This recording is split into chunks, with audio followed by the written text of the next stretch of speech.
que j'ai constaté dans mon enquête, c'est qu'il y a un fil rouge dans les écoles catholiques, juives et musulmanes, c'est le tabou de la sexualité. En SVT, effectivement, il y a des cours sur la reproduction. Moi, ce que j'ai constaté, c'est qu'il y a une école ultra-orthodoxe juive sous contrat, par exemple, qui recouvrait les schémas des appareils reproducteurs par du scotch noir. Dans les cours de SVT, plus généralement, tout ce qui avait trait à la nudité, les tableaux de la Renaissance dans les manuels scolaires, c'était aussi recouvert.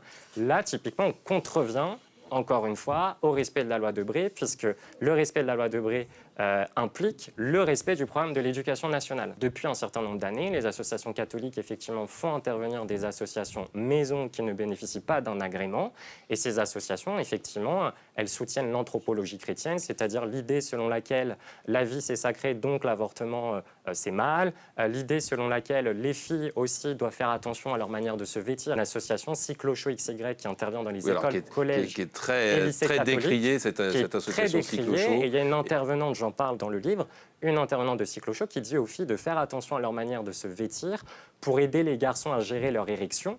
Et là, légitimement, on peut se poser la question, est-ce que, en tenant ce discours-là, on respecte la femme? Est-ce que c'est pas sexiste, tout simplement, de tenir ce discours-là?